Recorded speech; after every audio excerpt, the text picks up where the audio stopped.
மனுஷனுக்கு மனுஷனே உதவி செய்யறதுக்கு யோசிக்க கூடிய இந்த காலத்துல ஆதரவற்ற நிலையில ரோட்ல இறந்த நிலையில இருக்கும் உடல்களை தானே பொறுப்பேற்று நல்லடக்கம் செய்யக்கூடியவர் தான் Hussain Razak. Hussein Rashad Janaza Foundation President, Social Service for All Communities Founder, Executive President. நான் இதை ஸ்டார்ட் பண்ணினேன் 1974.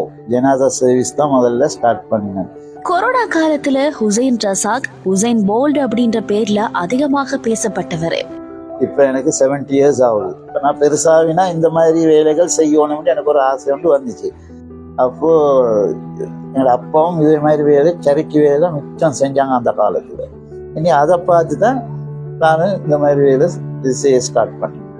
20,000 மையம் கொண்டு போயிட்டு இருக்கிறேன். அவளுக்கும் அதில் மிச்சம் 70% 70 to 75% கொண்டு போயிருக்கேன். முஸ்லீம் இல்லாத ஆட்கள், சிங்களம், தமிழ், கிறிஸ்டியன்.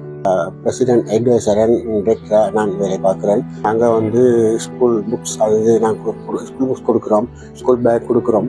எங்கள் டீமில் கிட்டத்தட்ட 9 பேர் 12 பேர் இருந்தோம். இப்போ 10 பேர் இருக்கிறாங்க. எல்லாரும் எங்களோட ஒத்துழைச்சு எங்களுக்கு நல்ல பூர்ண ஆதரவு தாராங்க.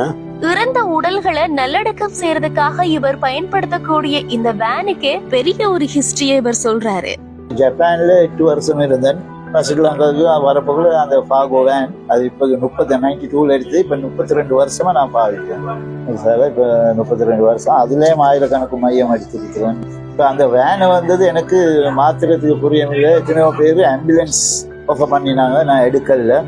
எனக்கு அது லக்கி வேன் உண்டு. நாங்கள் இதில் ஜனாசா ஃபவுண்டேஷன் சொன்னதுக்கு பிணங்களோ நோயாளிகளோ மற்றும் எடுக்கிறதெல்லாம் எங்களோட சேவை.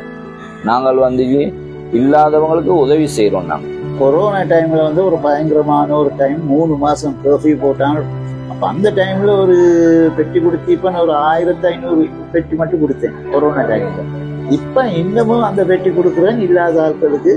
இந்த பெட்ஸ் கொடுக்குறோம். அந்த பெட் சாதாரண பிச்சைக்காரங்க ரோட்ல படுக்கிறாங்களே, சில பொம்பளைக்கு பஸ் ஓட்டில அந்த மாதிரி படுக்க போகல, அவங்களுக்கு இந்த பெட் கொடுக்கும். இவருடைய இந்த சேவை உங்களை யாருக்காவது எப்பயாவது தேவைப்படலாம்.